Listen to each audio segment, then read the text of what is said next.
Sveiki. Tavo kelį išsitiesia atgal?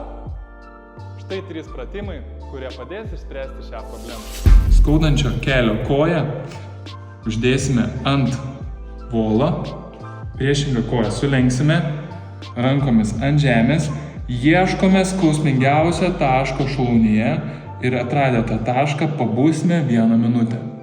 Atliksime tempimą šlaunų priekiniai daliai, atsilošime atgal, versime dubenį atgal ir taip, surasdami tempimo poziciją priekiniai šlauniniai daly, pabūsime apie 30 sekundžių. Atsistosime ant vienos kojos, galima įsikibti į sieną, uždėsime ranką ir tada, stengiantis įtempti pilvo raumenis ir nesusikūprinant, tiesti koją. Ir tai darysime maždaug apie 30 sekundžių.